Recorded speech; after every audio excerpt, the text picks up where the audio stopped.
Hey everyone, it's Jay here at Eric's Think Tank. Today we're going to be talking about Sigmund Freud's three components of personality, which are id, ego, and superego. All three are part of his psychoanalytic theory, which goes to try to explain an individual's personality as well as human behavior. Let's jump into it. The first personality type we're going to be talking about is the id. The id is driven by your pleasure, so it wants things immediately. It wants to be satisfied on the needs and wants and desires immediately.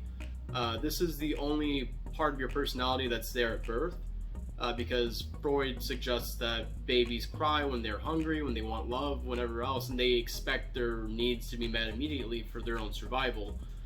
The id is part of your unconscious mind, and Freud also suggests that whenever the id doesn't get what it wants, a person becomes anxious extraordinarily until it gets what it wants.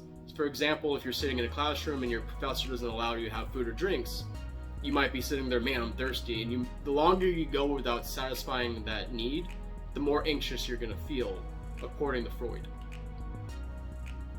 Next personality is ego. Ego is the part of you, it's I, it's me, it's the part of you that actually interacts with the world around you. It's the part of you that perceives the world, and the ego is kind of like the referee between the id and the superego, which the superego we'll get into in just a moment.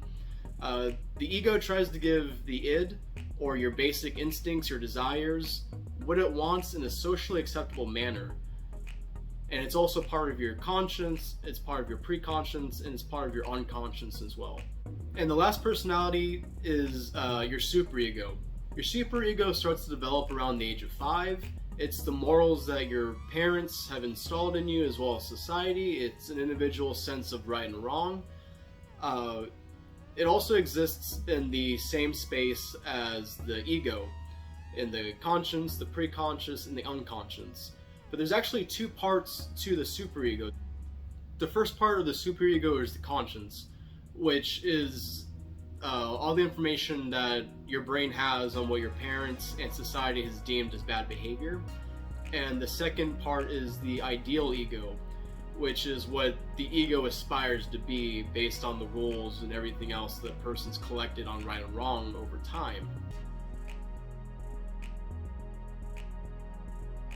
It's like the angel and the devil on the shoulder kind of thing. I'm sure we've all seen it in movies. Let's say you're walking down the street and you saw a guy drop $100.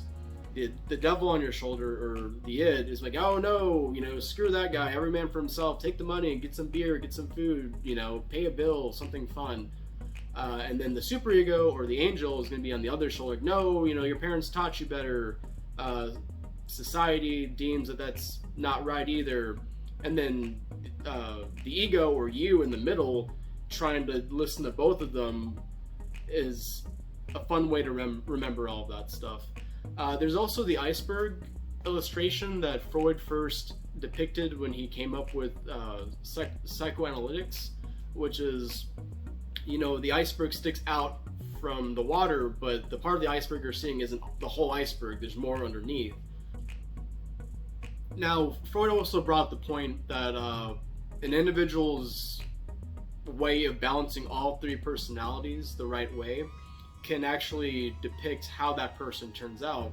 Like, if someone can properly control all three of the personalities, they might be an outstanding citizen. But on the other hand, let's say your id is completely out of control. You're instantly just giving it whatever it wants. You're just jumping into your primal instincts.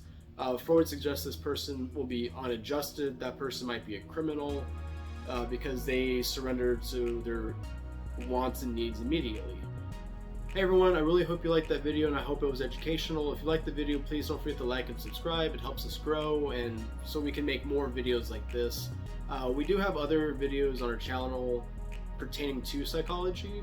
We have negative and positive reinforcement, negative and positive punishment, top 5 careers in psychology, reasons to become a psychology major.